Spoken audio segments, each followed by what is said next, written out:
अन India के सबसे बड़े लर्निंग प्लेटफॉर्म अनअकैडमी पर आपका फिर से स्वागत है।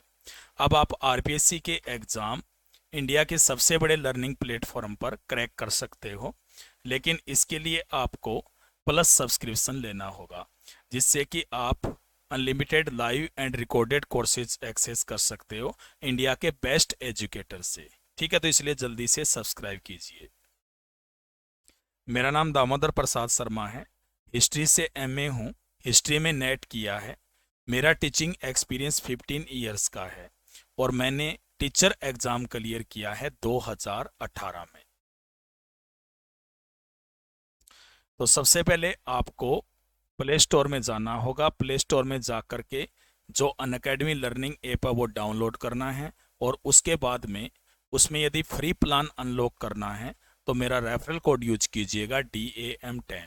ठीक है, जिससे आप फ्री प्लान को अनलॉक कर सकते हो। किसके साथ? DAM10 के साथ।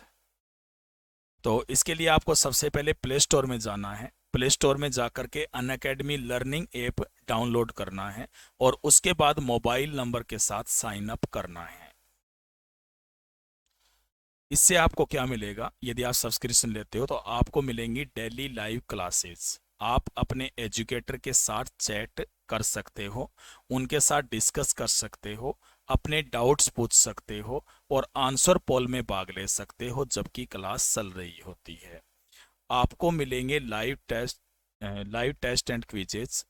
आप अपनी जो तैयारी है उसका मूल्यांकन कर सकते हो हमारे रेगुलर मॉक टेस्ट और क्विजेज के द्वारा, और अपनी परफॉर्मेंस का डिटेल्ड एनालिसिस कर सकते हो। आपको मिलेंगे स्ट्रक्चर्ड कोर्सेज। आपको हमारे जो सारे कोर्सेज हैं वो एक ही लाइन में मिलेंगे, जो आपके एग्जाम सिलेबस के अकॉर्डिंग होंगे और आपको अच्छी तैयारी करने में सहायता करेंगे।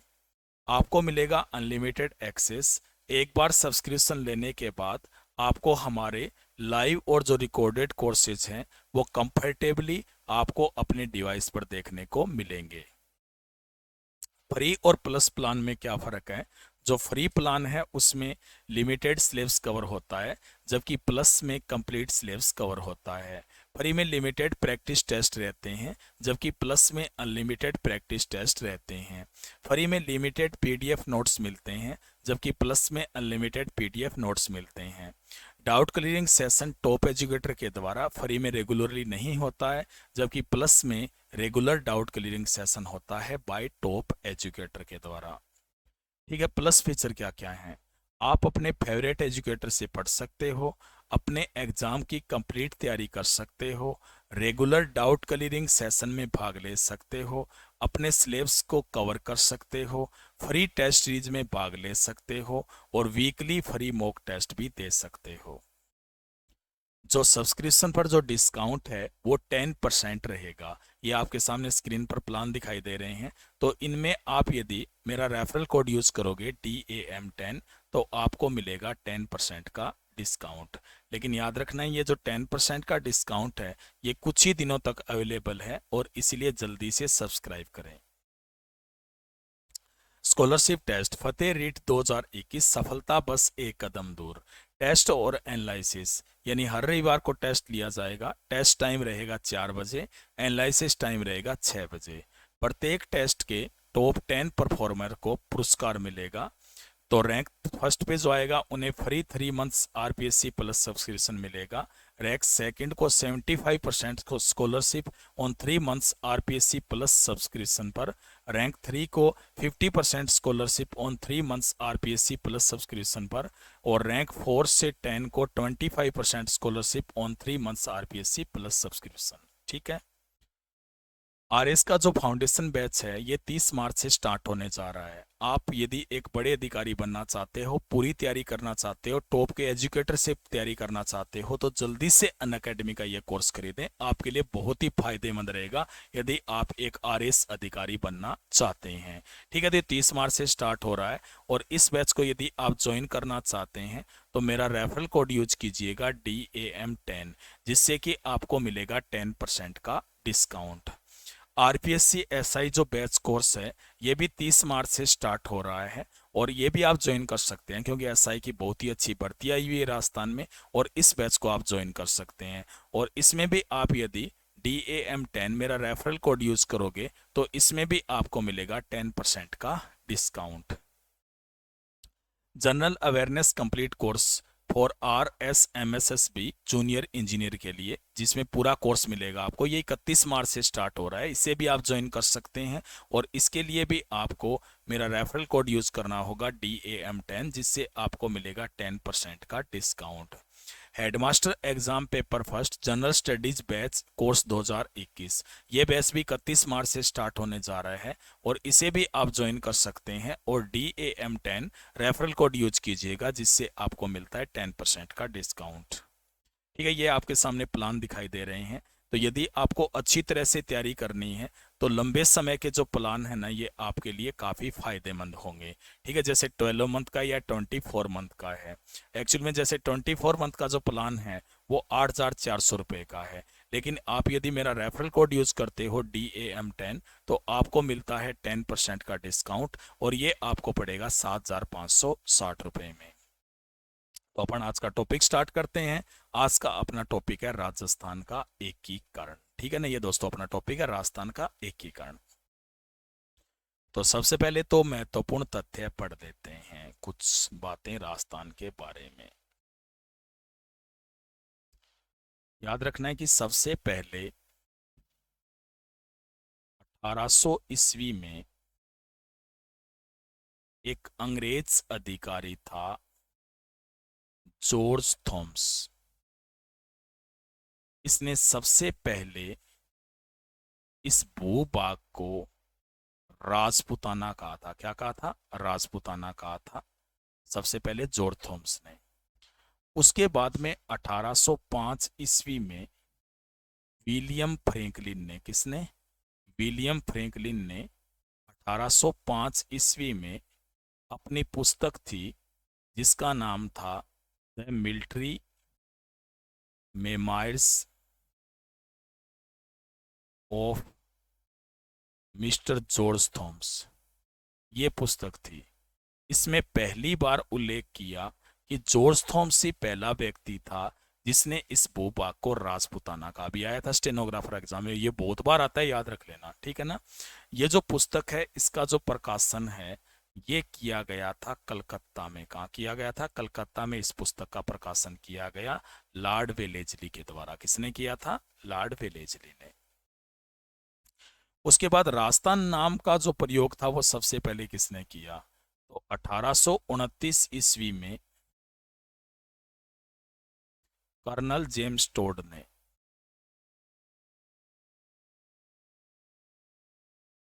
एक पुस्तक लिखी थी जिसका नाम क्या था? The analogues and the antiquities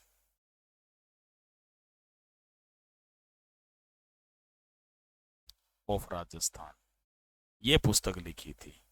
ये जो पुस्तक है ना, इसमें राजस्थान शब्द का प्रयोग किया गया था सबसे पहली बार कर्नल जेम्स टोड के द्वारा। ठीक है ना।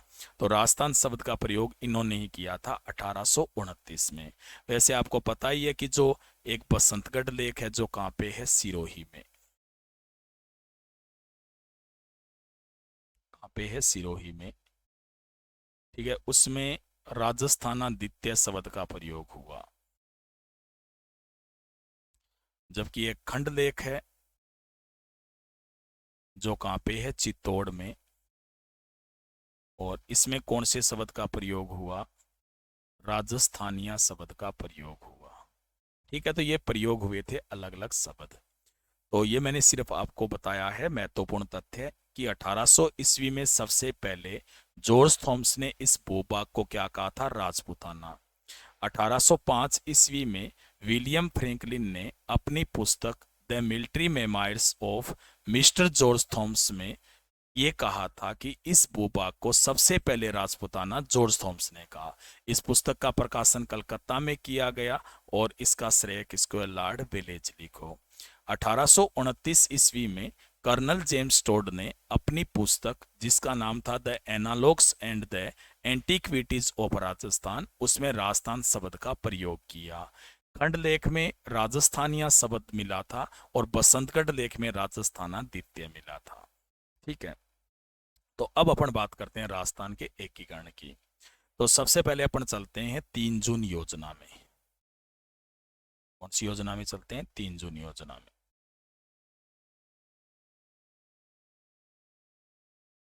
3 जून योजना, या इसे कहा जाता है डिक्की बर्ड प्लान, या इसे कहते हैं माउंटबेटन योजना।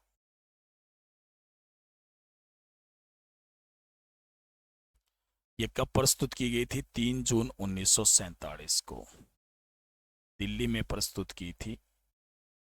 और ये किसने की थी? उस समय गवर्नर जनरल थे लॉर्ड लुई माउंटबेटन। ठीक है, ये गवर्नर जनरल थे, उन्होंने ही सबसे पहले 3 जून 1947 को योजना प्रस्तुत की।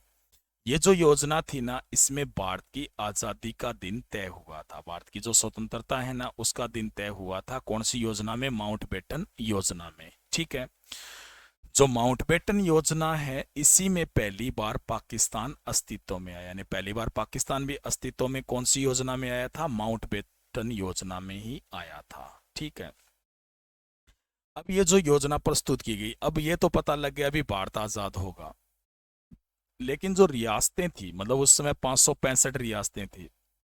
अब जो रियासतें थी ना, उन्हें अंग्रेजों ने उसी जगह पहुंचा दिया जहां से संधि की थी। यानी जब संधि की थी, उस समय जो रियासतें थी वो तो अपना अलग अस्तित्व बनाए हुए थी। ऐसा तो नहीं था कि वो एक्चुअल में पूरे देश की थी, मतलब पूरा देश एक ही था, ऐसा तो नहीं होता था। बिखरी हुई थी रियासतें, आपको पता है। अब ये जो रियासतें मतलब उसी स्तर पर पहुंच गई जिस स्तर पर उनके साथ अंग्रेजों ने संधियां की थी। और इसलिए लोगों को समझ नहीं आ रहा था कि यहाँ पर 2 देश आजाद होंगे या 567 आजाद होंगे, क्योंकि 565 रियासतें भी अपना स्वतंत्र अस्तित्व बनाए हुए थी। ठीक है, तो इसीलिए यहाँ पर सरदार पटेल आगे आए। दरअसल ये बहुत ही बड़ी प्रक्रिया थी, क्योंकि इतनी बिखरी हुई रियासतों को एक करना कोई आसान काम नहीं था। फिर भी एक प्रकार से एक बड़ा यहाँ पर कार्य किया गया पटेल के नेतृत्व में, सरदार वल्लभ भाई पटेल, जिन्हें ही एकीकरण का क्या होता जाता है? श्रेय जाता है। ठीक है, तो इसीलिए एक विभाग का गठन किया गया जिसका नाम था रियासती विभाग। ये क्वेश्चन भी बहुत बार एग्जाम में आता है, ठीक है ना। और जो रियासती विभाग है, इसकी जो स्थापना ये कब की गई थी? 5 जुलाई 1947 को। रियासती विभाग की स्थापना कब हुई थी? 5 जुलाई 1947 को हुई थी। और इसकी जो स्थापना है वो कहाँ पे की गई थी? दिल्ली में। ये जो रियासती विभाग है, इसके जो अध्यक्ष बने थे वो कौन बने थे? सरदार वल्लभ भाई पटेल। कौन बने थे? सरदार वल्लभ भाई पटेल है, ये रियासती विभाग के क्या बनाए गए थे? अध्यक्ष बनाए गए। जबकि इसके जो सचिव बने थे वो कौन बने थे? वीपी मेनन बने थे। यानी अध्यक्ष तो कौन बने थे? सरदार वल्लभ भाई पटेल, और सचिव कौन बने थे? वीपी मेनन। याद रखना है कि भारत है ना, वहां पर कुल रियासतें थी 565। यानी भारत में कुल रियासतें कितनी थी? 565 रियासतें थी। लेकिन स्वतंत्रता के दिन कुल 562 रियासतें थी। यानी पूछा जाए भी स्वतंत्रता के दिन कुल कितनी थी, तो 562 थी। इसका कारण यह था कि जो जूनागढ़, हैदराबाद, कश्मीर, ये जो रियासतें हैं ना, ये खुद को स्वतंत्र घोषित कर चुकी थी। यानी इन्होंने स्वतंत्र घोषित कर दिया था। जूनागढ़ तो कहाँ की? गुजरात की। हैदराबाद तेलंगाना और कश्मीर, ये जो रियासतें हैं ना, ये कह रखी थी कि हम तो अलग होंगे, ठीक है ना, इसलिए स्वतंत्र घोषित कर चुकी थी। तो इसलिए 15 अगस्त 1947 को जब देश स्वतंत्र हुआ, तो उस दिन भारत में कुल रियासतों की संख्या कितनी थी? 562 थी। ठीक है, तो आपको इतना ही याद रखना है कि 3 जून योजना, डिक्की बर्ड प्लान या माउंटबेटन योजना, ये प्रस्तुत की गई थी दिल्ली में। और इसे प्रस्तुत किया गया था 3 जून 1947 को। इसे किसने प्रस्तुत किया था? लॉर्ड लुई माउंटबेटन के द्वारा इसे प्रस्तुत किया गया था। यह जो योजना थी, इसी में भारत की आजादी का दिन तय किया गया। इसके बाद में फिर स्थापना हुई थी कौन से विभाग की? रियासती विभाग की स्थापना। और ये जो स्थापना ये कब हुई थी? 5 जुलाई 1947 को। इसके जो अध्यक्ष बने थे वो कौन थे? सरदार वल्लभ भाई पटेल इसके अध्यक्ष बने थे। और इसके जो सचिव बने थे वो कौन थे? वीपी मेनन। यानी वीपी मेनन क्या बने थे? इसके सचिव बने थे। भारत में जो कुल रियासतें थी वो कितनी थी? 565 थी। हालांकि स्वतंत्रता के दिन कुल रियासतें कितनी थी? 562। क्योंकि तीन रियासतें, एक तो जूनागढ़, एक हैदराबाद और एक कश्मीर, ये रियासतें खुद को स्वतंत्र घोषित कर चुकी थी। ठीक है। अब आपसे ये पूछा जाए कि भारत की सबसे बड़ी रियासत कौन सी थी, यानी भारत की सबसे बड़ी रियासत।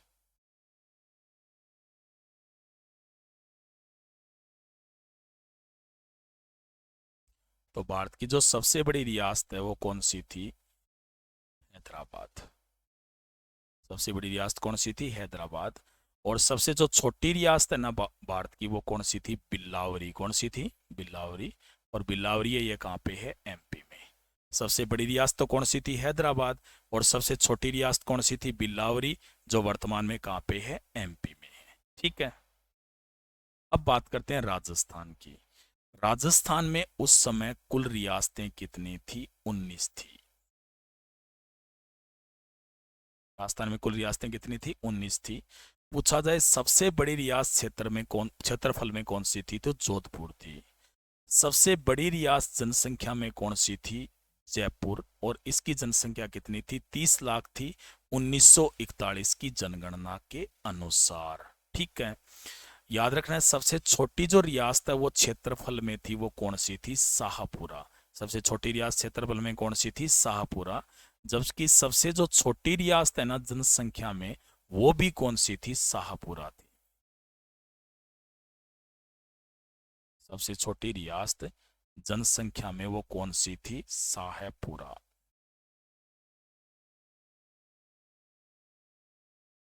और इसकी जनसंख्या कितनी थी? 16,000 1941 की जनगणना के अनुसार। ठीक है। कुल ठिकाने 3 थे जिन्हें अधिकार प्राप्त थे। अधिकार प्राप्त का मतलब, वैसे तो ठिकाने बहुत होते थे राजस्थान में, जैसे अपन बीच जोलियां भी तो पढ़ते हैं ना, ठिकाना था, बेंगो भी ठिकाना था। लेकिन इन्हें विशेष अधिकार प्राप्त थे और उनकी संख्या कितनी थी? 3 थी। तो इन ठिकानों में सबसे जो बड़ा था वो कौन सा था? नीमराणा। यानी सबसे जो बड़ा ठिकाना था वो कौन सा था? नीमराणा ठिकाना था।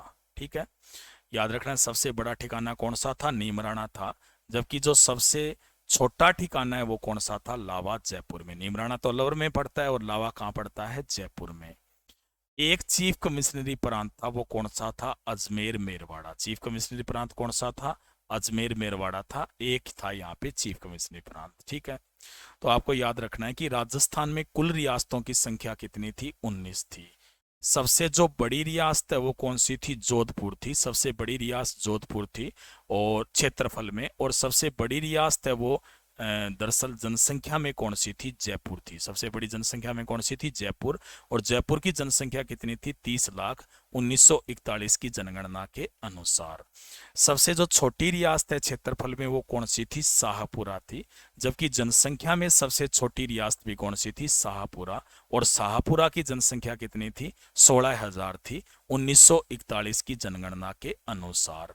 ठीक है। ठिकाने थे जिन्हें अधिकार प्राप्त थे, उनकी संख्या 3 थी। वैसे आपको पता है कि जो ठिकाने थे ना, उन्हें तोप सलामी का अधिकार नहीं था, और इसलिए जो ठिकाने हैं उन्हें कहा जाता था नॉन सैल्यूट स्टेट। क्या कहते थे? Non salute state. और जबकि जो रियासतें थी उन्हें अधिकार था किसका? तोप सलामी का, इसलिए उन्हें सैल्यूट स्टेट कहते थे। ठीक है। तो ये नॉन सैल्यूट स्टेट थे, उनकी संख्या कितनी थी? 3 थी। सबसे जो बड़ा ठिकाना है वो कौन सा था? नीमराणा, जो अलवर में है। और सबसे छोटा ठिकाना लावा, जो कौन सी रियासत में था? जयपुर रियासत में। एक चीफ कमिश्नरी प्रांत था, वो कौन सा था? अजमेर मेरवाड़ा। ठीक है। अब बात करते हैं कि ठिकानेदारों की। तो निमराना का जो ठिकानेदार था वो कौन था? राजेंद्र सिंह था। कौन था? राजेंद्र सिंह। कुशलगढ़ जो बांसवाड़ा में पड़ता है, वहां का ठिकानेदार था कौन? हरिंदर सिंह। और लावा का जो ठिकानेदार था वो कौन था? बंस प्रदीप सिंह। लावा का ठिकानेदार कौन था? बंस प्रदीप सिंह। चीफ कमिश्नर है ना, वो था कौन? हीरानंद शिव सदानी। यानी अजमेर मेरवाड़ा का जो चीफ कमिश्नर है उसका नाम क्या था? हीरानंद शिव सदानी। ये तो ठिकानों और अजमेर मेरवाड़ा के प्रमुख आ गए। अब रियासतों के राजा भी पता कर लेते हैं। एकीकरण के समय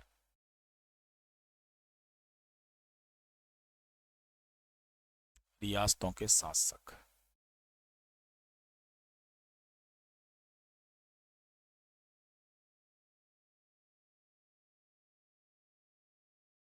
तो सबसे पहले यदि अपन बात करें तो सबसे पहले अपन चलते हैं अलवर से।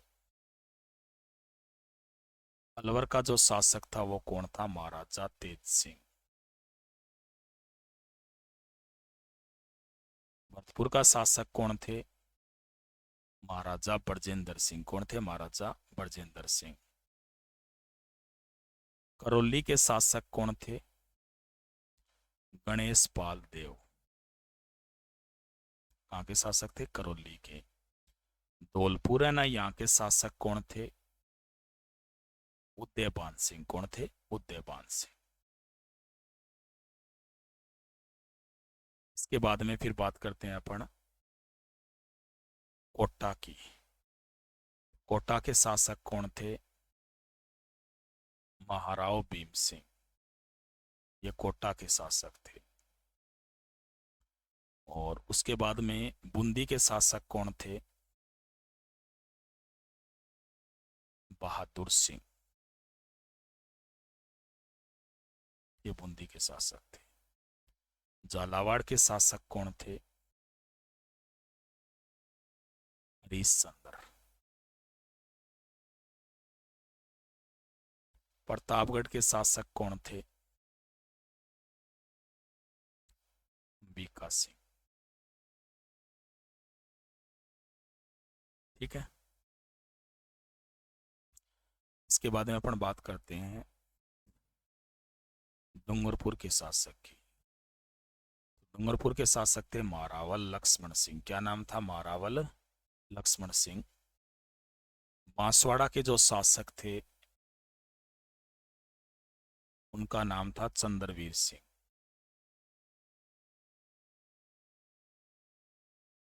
उसके बाद में टोंक के जो शासक थे वो थे नवाब अजीजुद्दौला खां।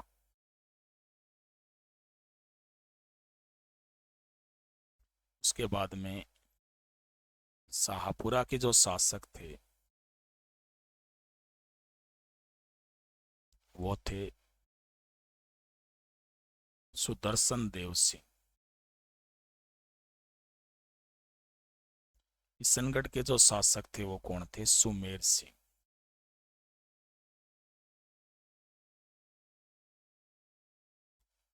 ठीक है। इसके बाद उदयपुर के जो शासक थे वो कौन थे?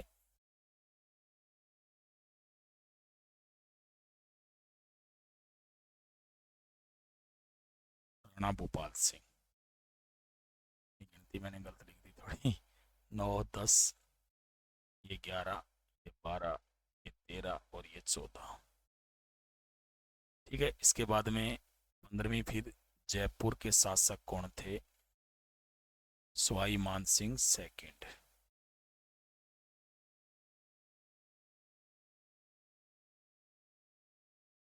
जोधपुर के कौन थे? महाराजा हनुमंत सिंह।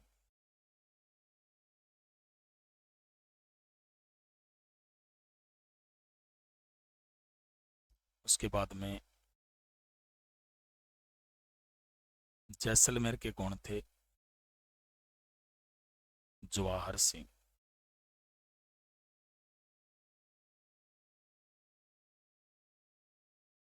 बीकानेर के कौन थे? शार्दुल सिंह।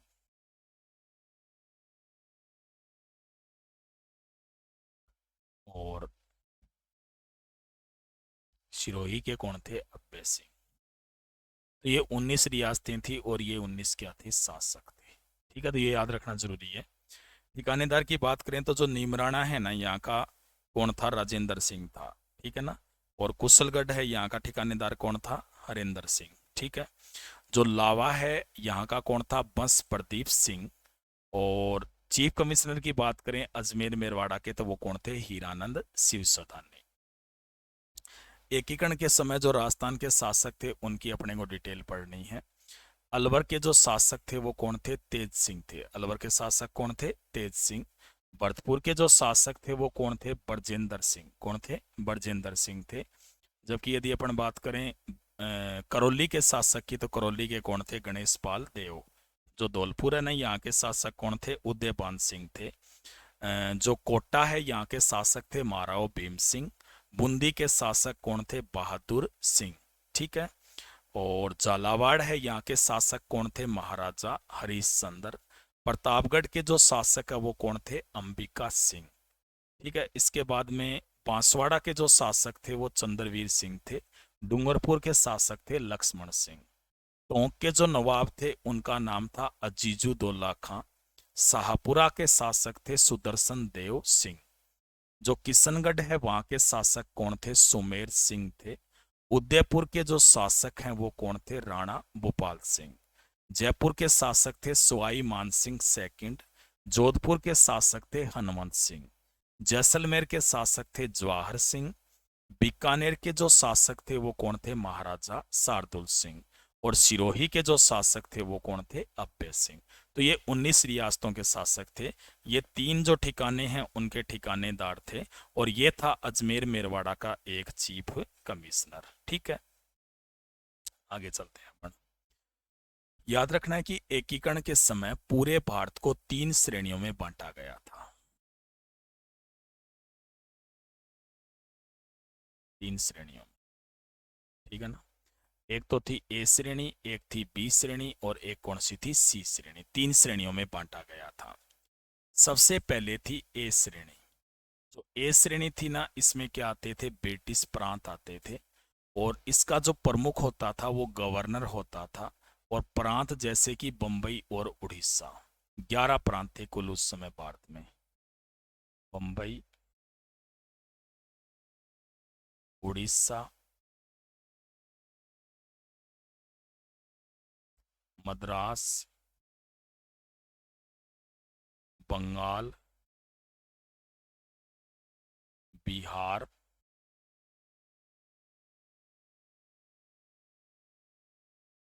उत्तर पश्चिम सीमांत प्रांत,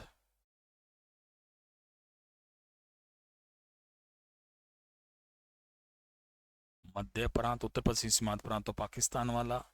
मध्य प्रांत जो मध्य प्रदेश क्षेत्र से नागपुर क्षेत्र वाला। फिर संयुक्त प्रांत यूपी क्षेत्र वाला।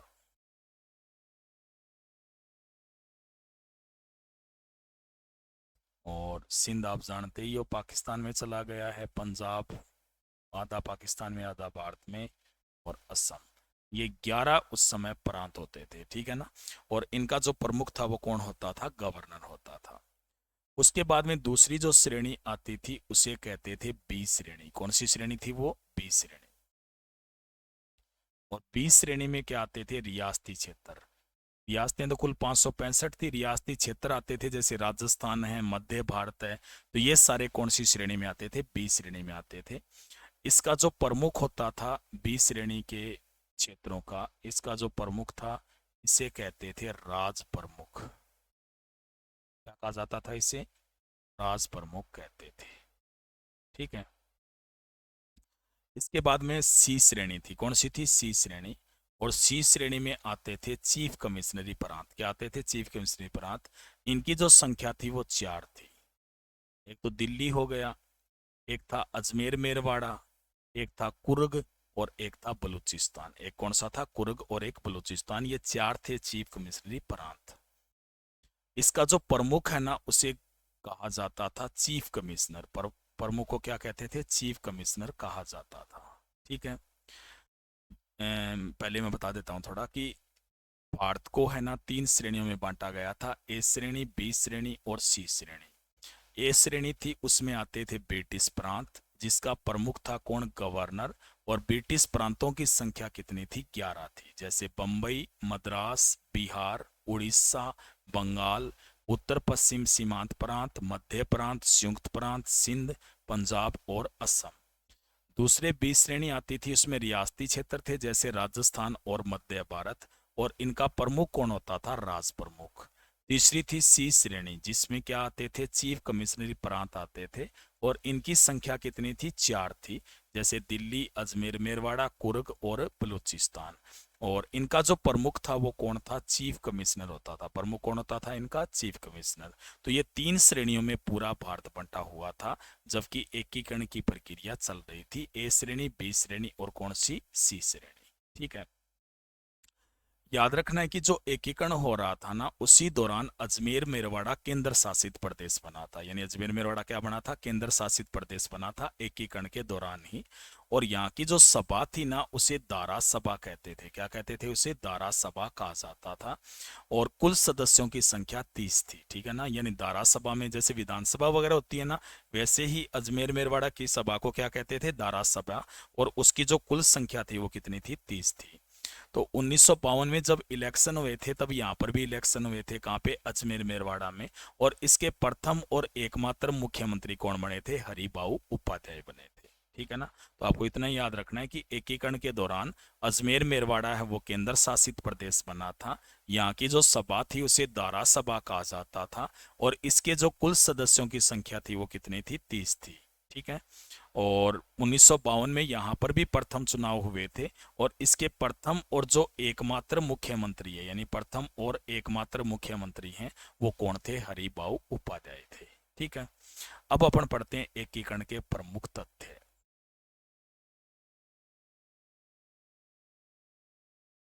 के महत्वपूर्ण तथ्य।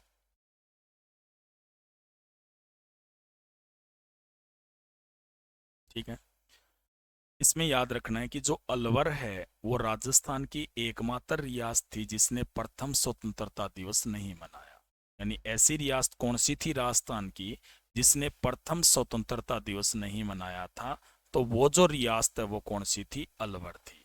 यानी अलवर के द्वारा प्रथम जो स्वतंत्रता दिवस है वो नहीं मनाया गया था। ये आपको याद रखना है। ठीक है। इसके बाद में आपको याद रखना है कि जो एक्चुअल में क्या था कि आपको पता है 30 जनवरी 1948 है ना, उसी समय हत्या कर दी गई थी। किसकी? गांधी जी की। किसकी हत्या कर दी गई थी? गांधी जी की हत्या की गई थी।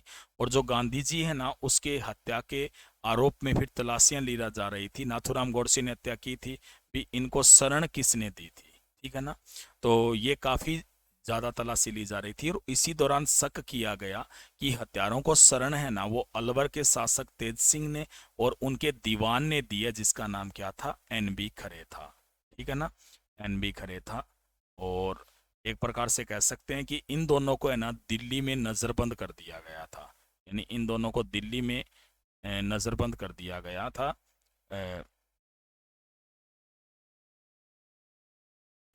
कब किया गया था? 1948 में। अब आपको पता है कि 18 मार्च 1948 से ही एकीकरण की प्रक्रिया प्रारंभ हुई थी। और उसी समय निश्चित रूप से इन्हें नजरबंद किया गया। ठीक है।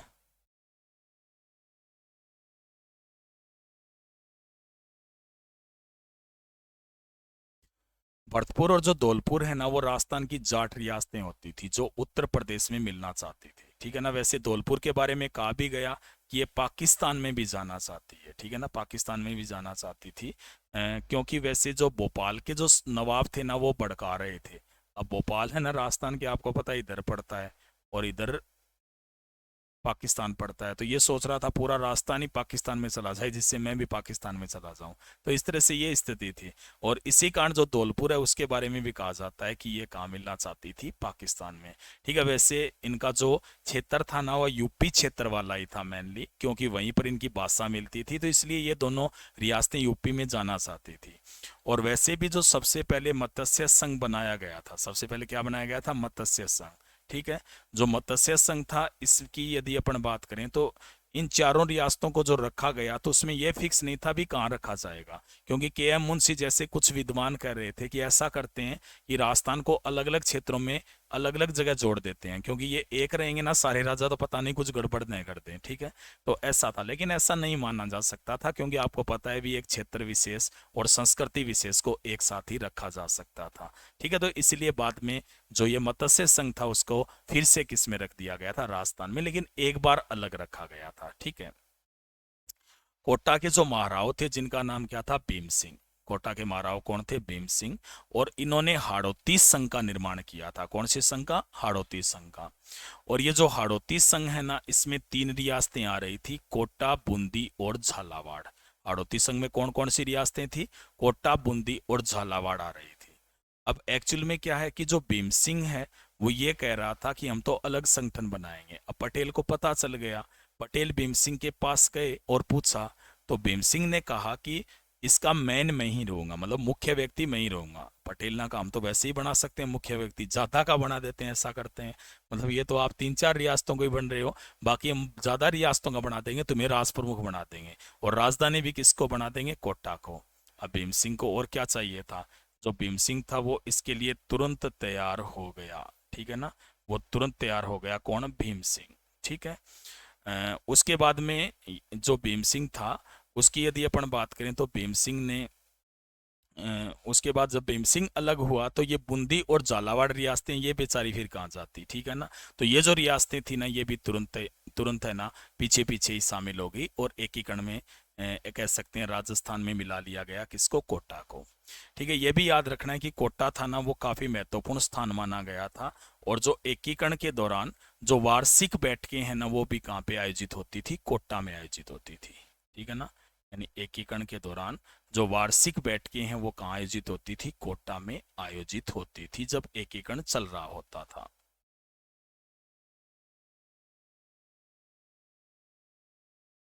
तो आपको बस इतना याद रखना है कि अलवर है वो राजस्थान की एकमात्र रियासत थी जिसने प्रथम स्वतंत्रता दिवस नहीं मनाया था। ठीक है, अलवर के शासक कौन थे, तेज सिंह थे, और दीवान कौन थे, एन बी खरे। दीवान कौन थे, एन बी खरे थे। और इन्हें गांधी के हत्यारों को शरण देने के आरोप में नजरबंद किया गया था, कहाँ पे, दिल्ली में। कहाँ नजरबंद किया गया था, दिल्ली में किया गया था। और भरतपुर और जो धौलपुर है ना, ये दरअसल राजस्थान की जाट रियासतें थी जो कहाँ मिलना चाहती थी, उत्तर प्रदेश में मिलना चाहती थी। महाराव भीम सिंह ने एक संघ का निर्माण किया था, जो कौन सा था, हाड़ौती संघ था। और इसमें 3 रियासतें आ रही थी, कोटा, बूंदी और झालावाड़, लेकिन ये असफल कर दिया गया था। एकीकरण के दौरान जो वार्षिक बैठकें हैं उनका जो आयोजन है ये कहाँ पे होता था, कोटा में होता था। ठीक है, इसके बाद में जो डूंगरपुर के महारावल है जिनका नाम था लक्ष्मण सिंह, क्या नाम था, लक्ष्मण सिंह। उन्होंने एक संघ बनाने की घोषणा की थी, कौन सा संघ था, वागड़ संघ। और इसमें एक तो रियासत आ रही थी कौन सी, डूंगरपुर, और एक रियासत आ रही थी कौन सी, बांसवाड़ा, और एक ठिकाना भी आ रहा था कौन सा, कुशलगढ़। अब पटेल है ना, वो लक्ष्मण सिंह के पास पहुंचे, और लक्ष्मण सिंह को जाकर के पटेल ने कहा कि ऐसा कैसे हो सकता है कि आप अकेले ही जाओगे इस संघ में, तो क्योंकि बांसवाड़ा के शासक तो कह रहे हैं कि हम नहीं मिलेंगे भागड़ संघ में। अब डूंगरपुर के शासक ने उसी समय हस्ताक्षर कर दिए, लक्ष्मण सिंह थे डूंगरपुर के शासक। ठीक है, बाद में जो बांसवाड़ा के शासक के पास गए पटेल, और कहा भी डूंगरपुर वाले ने तो हस्ताक्षर कर दिए हैं। अब बांसवाड़ा के शासक चंद्रवीर सिंह को पता तो चल गया भी कैसे हस्ताक्षर करवाए गए हैं, और इसलिए चंद्रवीर सिंह जब विलय पत्र पर हस्ताक्षर कर रहे थे, तब उन्होंने कहा था कि मैं अपने डेथ वारंट पर हस्ताक्षर कर रहा हूँ। यानी मैं अपने डेथ वारंट पर हस्ताक्षर कर रहा हूँ, ऐसा किसने कहा था, किसके द्वारा कहा गया था, तो ऐसा कहा गया था किसके द्वारा, चंद्रवीर सिंह के द्वारा, जो कहाँ के शासक थे, बांसवाड़ा के शासक थे। और इन्होंने ही कहा था कि मैं अपने डेथ वारंट पर हस्ताक्षर कर रहा हूँ। ठीक है, याद रखना है कि डूंगरपुर और जो बांसवाड़ा रियासतें हैं ना, वो कहाँ मिलना चाहती थी, गुजरात में। ठीक है ना, कहाँ मिलना चाहती थी, गुजरात में मिलना चाहती थी डूंगरपुर और बांसवाड़ा रियासतें। दरअसल भाषाई आधार पर चाहती थी कि ये कहाँ पर मिले, गुजरात में। ठीक है,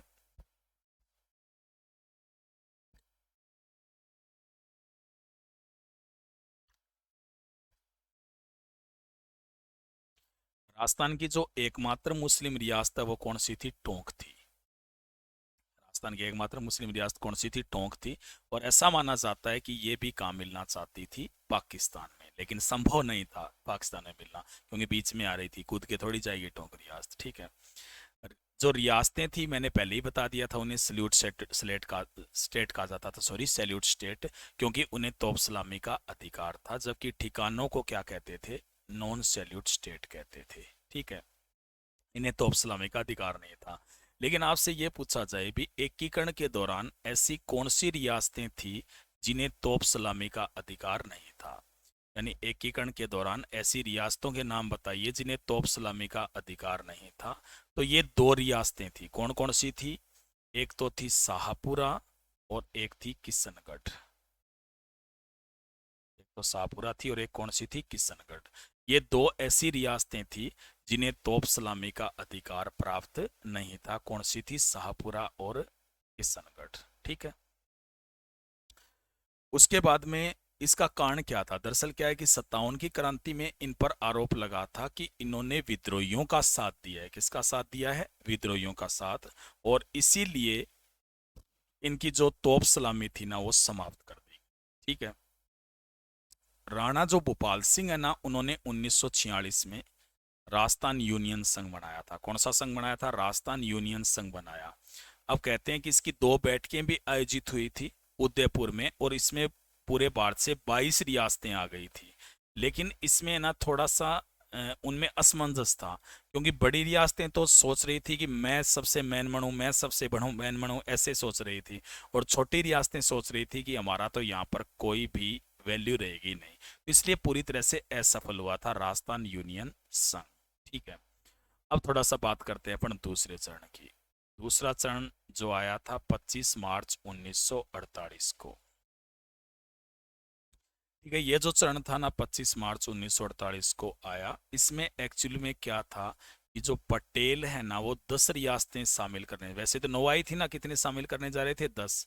यानी एक उदयपुर को भी शामिल करने जा रहे थे। लेकिन जो यहाँ के शासक थे जिनका नाम था राणा भूपाल सिंह, उन्होंने 3 मांगे अलग से रख दी। एक तो मांग इन्होंने रखी कि जो मैं क्या बनूंगा? राज प्रमुख। दूसरी मांग रख दी कि राजधानी कौन सी बनेगी? उदयपुर। उदयपुरी क्या बनेगी? राजधानी।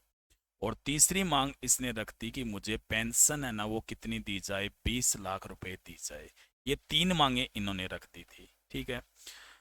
अब भीम सिंह को बनाया जा चुका था राज प्रमुख और राजधानी कोटा को, और सब शासकों को 10 लाख पेंशन मिल रही थी, तो इसे कैसे 20 लाख देते? इसलिए एक बार अलग रख दिया उदयपुर को। लेकिन फिर यहाँ पे विरोध प्रदर्शन हुआ लोगों का, जिसके बाद में जब तीसरा चरण आया ना, तो उसमें विलय किया गया, और इसी कारण भोपाल सिंह को राज प्रमुख बनाया गया। राजधानी भी किसको बनाया गया? उदयपुर को। पेंशन तो सीधे 20 लाख नहीं दी जा सकती थी, इसलिए एक प्लान बनाया गया। ऐसा कहा गया भी 10 लाख तो भोपाल सिंह को पेंशन के दिए जाएं, 5 लाख सामाजिक कार्यों के लिए दिए जाएं, और 5 लाख दिए जाएं धार्मिक कार्यों के लिए। मतलब ये 10 लाख रुपए खुद उपयोग भी नहीं कर सकता था, और पेंशन में भी जुड़ गए, मतलब दोनों ही बातें हो गई। तो इसलिए इस मामले को सुलझाया गया। तो इसलिए तीसरे चरण में फिर उदयपुर रियासत वो शामिल हुई थी। ठीक है। उसके बाद में अगला जो चरण आया, ठीक है, उसमें क्या हुआ कि मान सिंह को बना दिया फिर राज प्रमुख। अब भोपाल सिंह ने जाकर कहा कि मैं तो थोड़े समय के लिए राज प्रमुख बना। तब पटेल ने कहा कि तुम राज प्रमुख नहीं है, तुम महाराज प्रमुख हो। ठीक है ना। क्या बनाया? महाराज प्रमुख। वैसे पूरे भारत में ये पद ही नहीं था महाराज प्रमुख, एकमात्र महाराज प्रमुख था पूरे भारत का। कौन था? भोपाल सिंह था। ठीक है। तो इस तरह से महाराज प्रमुख बनाया गया। तो आपको बस यही चीजें याद रखनी है कि मारावल लक्ष्मण सिंह ने वागड़ संघ बनाने की घोषणा की थी, जिसमें डूंगरपुर, बांसवाड़ा और कुशलगढ़ आ रहे थे। डूंगरपुर और बांसवाड़ा रियासतें कहाँ मिलना चाहती थी? गुजरात में। राजस्थान की एकमात्र मुस्लिम रियासत कौन सी थी? टोंक थी। जो रियासतें थी उन्हें तो कहते थे सैल्यूट स्टेट, जबकि ठिकानों को क्या कहा जाता था? नॉन सैल्यूट स्टेट कहते थे। ठीक है ना। जो रियासतें थी उन्हें तोप सलामी का अधिकार था, ठिकानों को अधिकार नहीं था। लेकिन एकीकरण के दौरान दो रियासतें ऐसी थी जिन्हें तोप सलामी का अधिकार नहीं था। वो रियासतें कौन सी थी? शाहपुरा और किशनगढ़। दरअसल इन पर आरोप लगा था कि इन्होंने क्रांति के दौरान किसकी सहायता की थी? विद्रोहियों की सहायता की थी। राणा भोपाल सिंह ने 1946 में राजस्थान यूनियन संघ बनाया, जो पूरी तरह से असफल रहा। पूछा जाए एकीकरण के समय एकमात्र महाराज प्रमुख कौन थे? राणा भोपाल सिंह थे। जो भोपाल सिंह है ना, उनकी पेंशन 10 लाख से 20 लाख की गई, धार्मिक कार्यों और सामाजिक कार्यों को मिलाकर। वैसे याद रखना है, राजाओं की पेंशन 1971 में समाप्त की गई थी, इंदिरा गांधी के समय। किसके समय? इंदिरा गांधी के समय समाप्त की गई थी, जबकि 26वां संविधान संशोधन हुआ था। ठीक है। उस समय समाप्त की गई।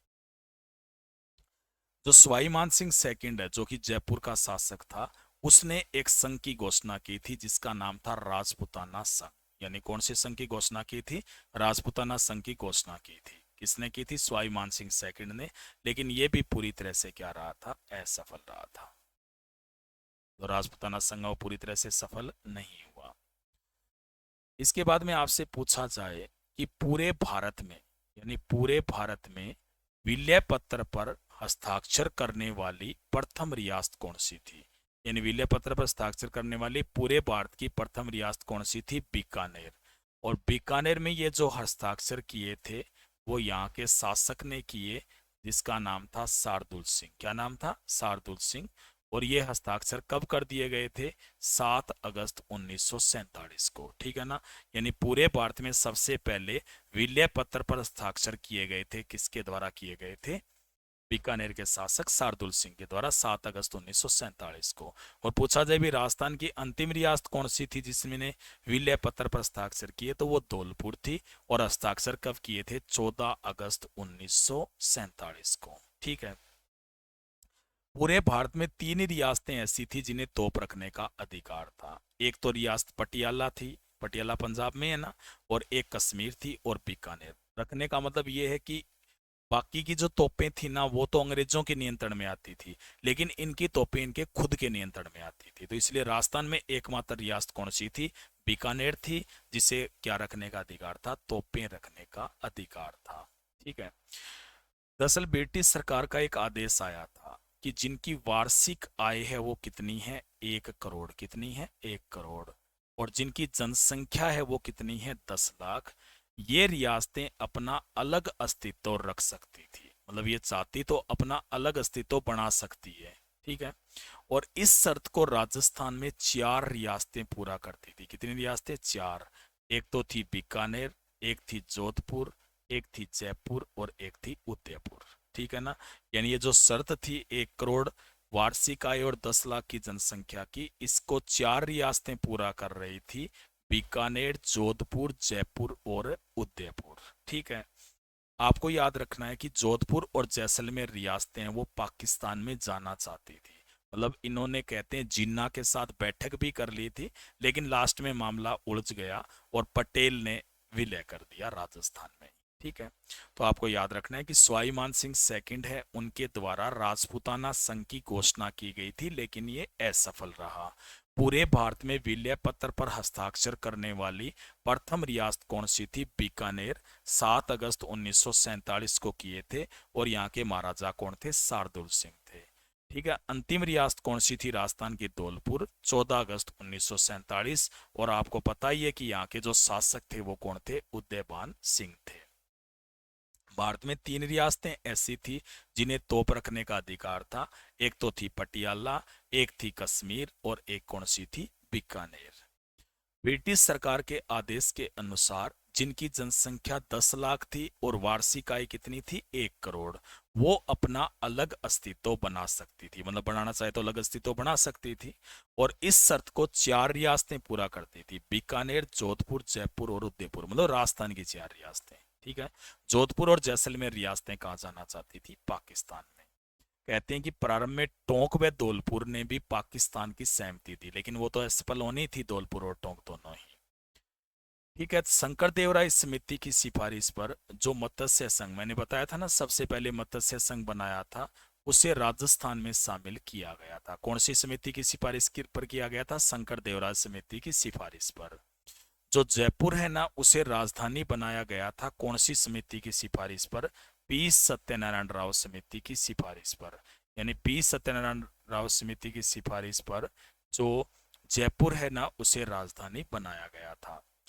जो सरदार पटेल है ना, वो सिरोही को गुजरात में मिलाना चाहते थे। ठीक है ना? पटेल चाहते थे सिरोही गुजरात में मिले, क्योंकि वैसे भी जो सिरोही है वो गुजरात में ही आती है, और इसलिए एक बार गुजरात में मिलाने की सोच ली। लेकिन आंदोलन हुआ, फिर ठीक है सिरोही वापस दे दिया राजस्थान को।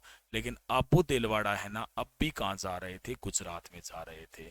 और इसी समय एक समिति का गठन हुआ जिसका नाम क्या था? फैजल अली समिति। और इसका जो गठन है वो कौन से आधार पर किया गया था? भाषाई आधार पर किया गया। ठीक है। और इस समिति की सिफारिश पर जो अबू दिलवाड़ा है ना, उसे किस में शामिल किया गया? राजस्थान में शामिल किया गया। ठीक है। याद रखना है कि जो सिरोही है वो राजस्थान की एकमात्र रियासत थी जिसका जो एकीकरण है वो कितने चरणों में हुआ था, 2 चरणों में हुआ। यानी राजस्थान की एकमात्र रियासत जिसका एकीकरण 2 चरणों में हुआ वो कौन सी थी, सिरोही थी। और एकीकरण में शामिल होने वाली भी अंतिम कौन सी थी, सिरोही थी। तो आपको याद रखना है कि शंकर देवराय समिति की सिफारिश पर ही मत्स्य संघ है उसे किसमें शामिल किया गया, राजस्थान में। जो जयपुर है उसे राजधानी किसकी सिफारिश पर बनाया गया, पी सत्यनारायण राव समिति की सिफारिश पर जयपुर को राजधानी बनाया। जो सरदार पटेल है वो सिरोही को कहाँ मिलाना चाहते थे, गुजरात में। फैजल अली समिति की सिफारिश पर जो आबू देलवाड़ा है उसे कहाँ शामिल किया गया, राजस्थान में, भाषाई आधार पर। सिरोही एकमात्र रियासत थी जिसका एकीकरण कितने चरणों में हुआ था, 2 चरणों में हुआ था। कौन सी रियासत का, सिरोही का। और सिरोही ऐसी रियासत थी जो अंतिम रूप से शामिल हुई थी राजस्थान में। अब पढ़ देते हैं एकीकरण के चरण। और आपको पता है कि राजस्थान का जो एकीकरण है वो कितने चरणों में पूर्ण हुआ था, 7 चरणों में पूर्ण हुआ।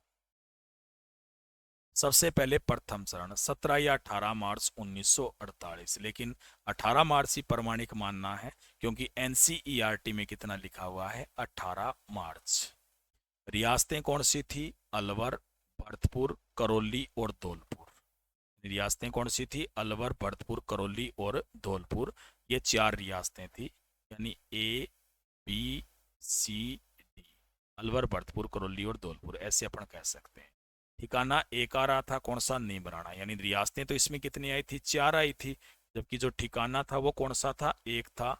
और वो कौन सा था, नीमराणा था। कौन सा था, नीमराणा। ठीक है। याद रखना है जो नीमराणा जो ठिकाना है उसकी यदि अपन बात करें तो नीमराणा जो ठिकाना है वो पहले चरण में शामिल हुआ था, जो कहाँ पे आ रहा था, अलवर में आ रहा था। ठीक है। उसके बाद में वार्षिक आय है वो कितनी थी इनकी, 185 लाख थी। तो ये पीछे पूछा भी गया था पटवार एग्जाम में, ठीक है ना, कि वार्षिक आय कितनी थी, तो 185 लाख। इनका जो राज प्रमुख बनाया गया था वो किसको बनाया गया था, उदयभान सिंह को। उपराज प्रमुख किसे बनाया गया था, गणेश पाल देव को। उदयभान सिंह तो कहाँ के शासक थे, धौलपुर के, और गणेश पाल देव कहाँ के, करौली के। प्रधानमंत्री बनाया गया था शोभाराम कुमावत को। उप प्रधानमंत्री बनाया गया युगल किशोर चतुर्वेदी को। राजधानी कौन सी बनाई गई थी, अलवर। और सिफारिश किसने की थी, कन्हैया लाल माणिक्य लाल मुंशी ने, इन्होंने सिफारिश की थी। ठीक है। उद्घाटन किसने किया था, एनवी गोडगिल ने। पूरा नाम था नरहरि विष्णु गोडगिल। और कहां पर किया गया था उद्घाटन, लोहागढ़ दुर्ग में किया गया। कौन से दुर्ग में किया गया था, लोहागढ़ दुर्ग में इसका उद्घाटन किया गया। तो ये प्रथम चरण था। 18 मार्च 1948, नाम क्या था, मत्स्य संघ। रियासतें कौन सी थी, अलवर, भरतपुर, करौली, धौलपुर। ठिकाना कौन सा था इसका, नीमराणा। वार्षिक आय कितनी थी, 185 लाख रुपए। राज प्रमुख कौन था इसका, उदयभान सिंह। उपराज प्रमुख कौन था इसका, गणेश पाल देव। प्रधानमंत्री कौन था, शोभाराम कुमावत। उप प्रधानमंत्री कौन थे, युगल किशोर चतुर्वेदी। ठीक है। राजधानी कौन सी बनाई गई थी, अलवर। सिफारिश किसकी चली थी, कन्हैयालाल माणिक्यलाल मुंशी की। और उद्घाटन किसने किया था, नरहरि विष्णु गोडगिल।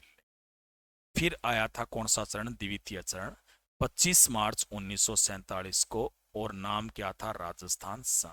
यानी राजस्थान शब्द का जो प्रयोग है वो सबसे पहले इसी चरण में हुआ। वैसे राजस्थान नाम तो कब रखा गया था, 6ठे चरण में, लेकिन राजस्थान शब्द का प्रयोग कौन से चरण में हुआ था, दूसरे में। ठीक है ना। रियासतें कौन सी थी, बाबू किको, जाडू, परसाटो, ये रियासतें थी। बांसवाड़ा, बूंदी, किशनगढ़, कोटा, झालावाड़। उसके बाद में कौन सी थी, डूंगरपुर, प्रतापगढ़, शाहपुरा और टोंक, ये रियासतें थी। ठिकाना एक था, कौन सा था, कुशलगढ़। ठिकाना कौन सा था, कुशलगढ़ था। वार्षिक आय कितनी थी, 190 लाख थी। राज प्रमुख कौन थे यहाँ के, महाराव भीम सिंह थे। उपराज प्रमुख कौन थे, बहादुर सिंह। जो प्रधानमंत्री थे वो कौन थे, गोकुल लाल असावा। और उप प्रधानमंत्री थे वो कौन थे, अपिन हरी थे। राजधानी कौन सी थी, कोटा। और उद्घाटन किसने किया, एनवी गोडगिल ने कहा किया था, कोटा दुर्ग में। यानी 25 मार्च 1947 नहीं है, 48 है, सॉरी गलत लिखा गया है, 1948। 25 मार्च 1948 को राजस्थान संघ। रियासतें कौन सी थी? बांसवाड़ा, बूंदी, किशनगढ़, कोटा, झालावाड़, डूंगरपुर, प्रतापगढ़, शाहपुरा और टोंक। ठिकाना कौन सा था? कुशलगढ़ था। वार्षिक आय कितनी थी? 190 लाख थी। राष्ट्र प्रमुख कौन थे? महाराव भीम सिंह थे। उपराष्ट्र प्रमुख कौन थे? बहादुर सिंह थे। प्रधानमंत्री कौन थे? गोकुल लाल असावा थे। और उप प्रधानमंत्री कौन थे? अपिन हरी थे। राजधानी कौन सी थी? कोटा थी। और उद्घाटन किसने किया था? नरहरि विष्णु गोडगिल ने। कहां पे किया था? कोटा दुर्ग में। इसके बाद में आया फिर तृतीय चरण। कौन सा था? तीसरा चरण आया। यह कब आया? 18 अप्रैल 1948, संयुक्त राजस्थान संघ। इसमें पूर्व राजस्थान में किसका विलय किया गया? उदयपुर का। यानी रियासतें कितनी होगी? 9 और एक कितनी हो गई? 10 हो गई, मतलब 10 रियासतें हो गई। ठिकाना कौन सा था? कुशलगढ़। वार्षिक आय थी 3 करोड़। कितनी थी? 3 करोड़। राष्ट्र प्रमुख कौन था? राणा भूपाल सिंह। कौन था? राणा भूपाल सिंह इसका राष्ट्र प्रमुख था। उपराष्ट्र प्रमुख कौन थे? महाराव भीम सिंह थे। प्रधानमंत्री कौन थे? माणिक्य लाल वर्मा थे। और राजधानी कौन सी थी? उदयपुर। और उद्घाटन किसने किया था? जवाहरलाल नेहरू ने। कहां पर किया था? कोटड़ा दुर्ग उदयपुर में। यानी तीसरा चरण कब आया था? 18 अप्रैल 1948 को। यह जो चरण था इसमें पूर्व राजस्थान में शामिल हुआ था उदयपुर। यानी कितनी रियासतें? 11। ठिकाना कौन सा था? कुशलगढ़। वार्षिक आय कितनी थी? 3 करोड़। राष्ट्र प्रमुख कौन था? राणा भूपाल सिंह। उपराष्ट्र प्रमुख कौन था? महाराव भीम सिंह। प्रधानमंत्री कौन थे? माणिक्य लाल वर्मा। राजधानी कौन सी थी? उदयपुर।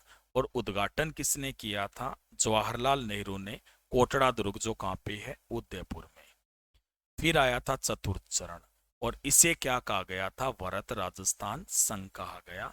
और ये कब आया था? 30 मार्च 1949 को। कब आया था? 30 मार्च 1949 को। और 30 मार्च को ही कौन सा दिवस मनाते हैं? राजस्थान दिवस। संयुक्त राजस्थान में शामिल हुए थे जयपुर, जोधपुर, जैसलमेर और बीकानेर। यानी 10 + 4 कुल रियासतें कितनी हो गई थी? 14। ठिकाना एक था और प्लस में लावा था, यानी ठिकाने कितने हो गए थे? 2 हो गए थे। वार्षिक जो आय है वो कितने करोड़ रुपए थी? 8 करोड़। महाराज प्रमुख कौन थे? यहाँ के राणा भूपाल सिंह थे। राज प्रमुख कौन थे? यहाँ के मानसिंह सेकंड। कौन थे? मानसिंह सेकंड थे। उपराष्ट्र प्रमुख कौन थे? महाराव भीम सिंह। कौन थे? महाराव भीम सिंह थे। प्रधानमंत्री कौन थे? हीरालाल शास्त्री।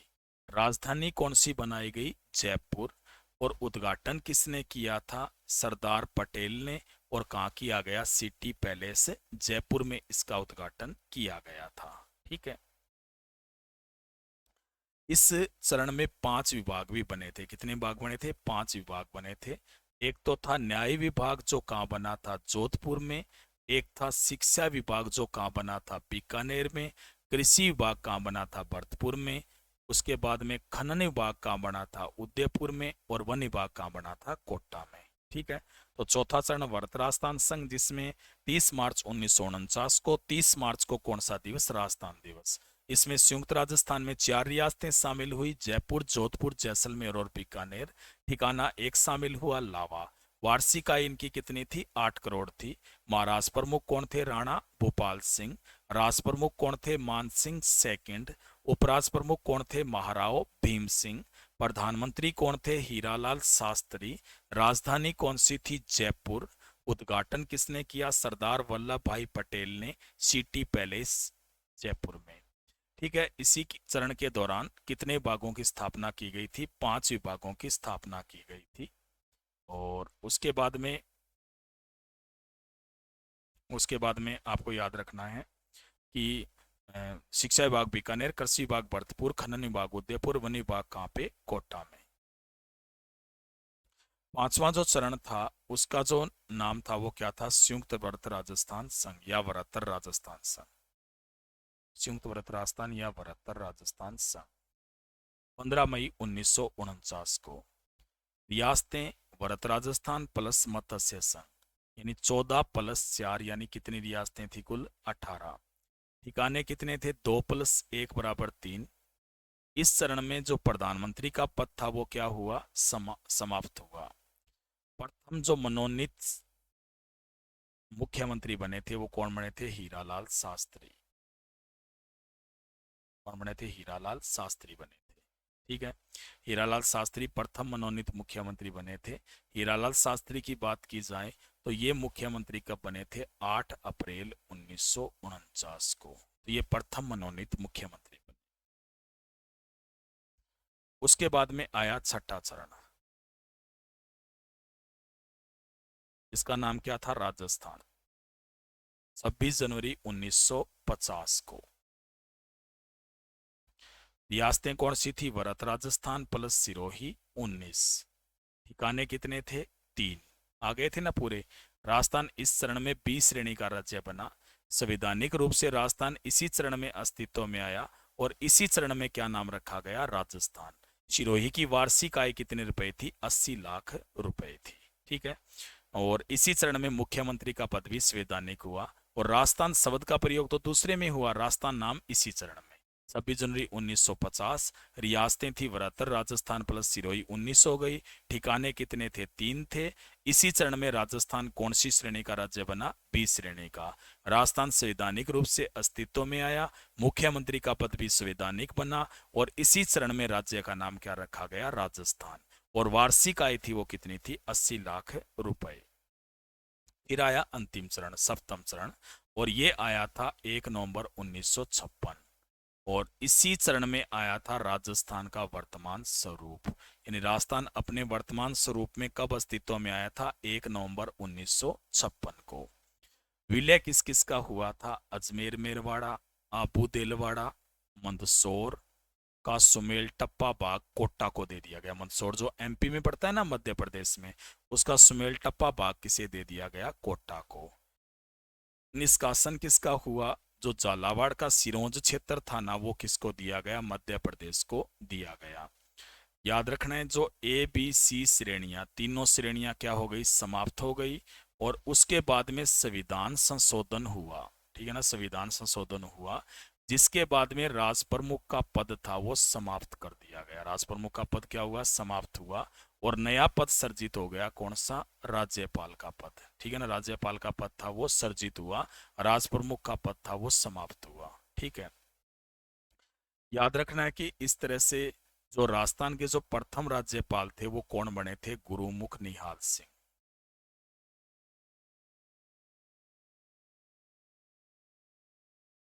ठीक है, एकीकरण पूर्ण होने के समय जो राजस्थान के चीफ मिनिस्टर थे यानी मुख्यमंत्री थे वो कौन थे? मोहनलाल सुखाड़िया। ठीक है, मोहनलाल सुखाड़िया। याद रखना है कि 7वां चरण आया था 1 नवंबर 1956 को। नाम क्या था? राजस्थान। राजस्थान अपने वर्तमान स्वरूप में इसी चरण में अस्तित्व में आया। विलय हुआ था अजमेर मेरवाड़ा, आबू देलवाड़ा, मंदसौर का सुमेल टप्पा बाग कोटा को दिया गया। ठीक है ना, राजस्थान में कोटा में मिलाया गया। ठीक है, इसके बाद में जो निष्कासन किसका हुआ था? निष्कासन हुआ था झालावाड़ का सिरोंज क्षेत्र है ना, वो मध्य प्रदेश को दिया गया। एबीसी श्रेणी समाप्त कर दी गई। 7वां संविधान संशोधन हुआ, राज प्रमुख का पद समाप्त हुआ, राज्यपाल पद सर्जित, राज्यपाल गुरुमुख निहाल सिंह बने थे। एकीकरण पूर्ण होने के समय राजस्थान के मुख्यमंत्री कौन थे? मोहनलाल सुखाड़िया। याद रखना है कि अब तक सर्वाधिक समय तक मुख्यमंत्री भी मोहनलाल सुखाड़िया रहे हैं और सर्वाधिक समय तक राज्यपाल भी कौन रहे हैं? गुरुमुख निहाल सिंह। तो सबका बहुत बहुत धन्यवाद। यदि आप या आपका कोई मित्र अन अकेडमी का कोर्स लेना चाहता है, खरीदना चाहता है, तो मेरा रेफरल कोड यूज कीजिएगा DAM10, जिससे आपको मिलेगा 10% का डिस्काउंट। मेरा वीडियो पसंद आया तो उसे लाइक कीजिएगा, शेयर कीजिएगा, अन अकेडमी चैनल को सब्सक्राइब कीजिएगा और बेल आइकन पे प्रेस कीजिएगा ताकि आपको नोटिफिकेशन है वो मिल जाए। बहुत बहुत धन्यवाद सभी को।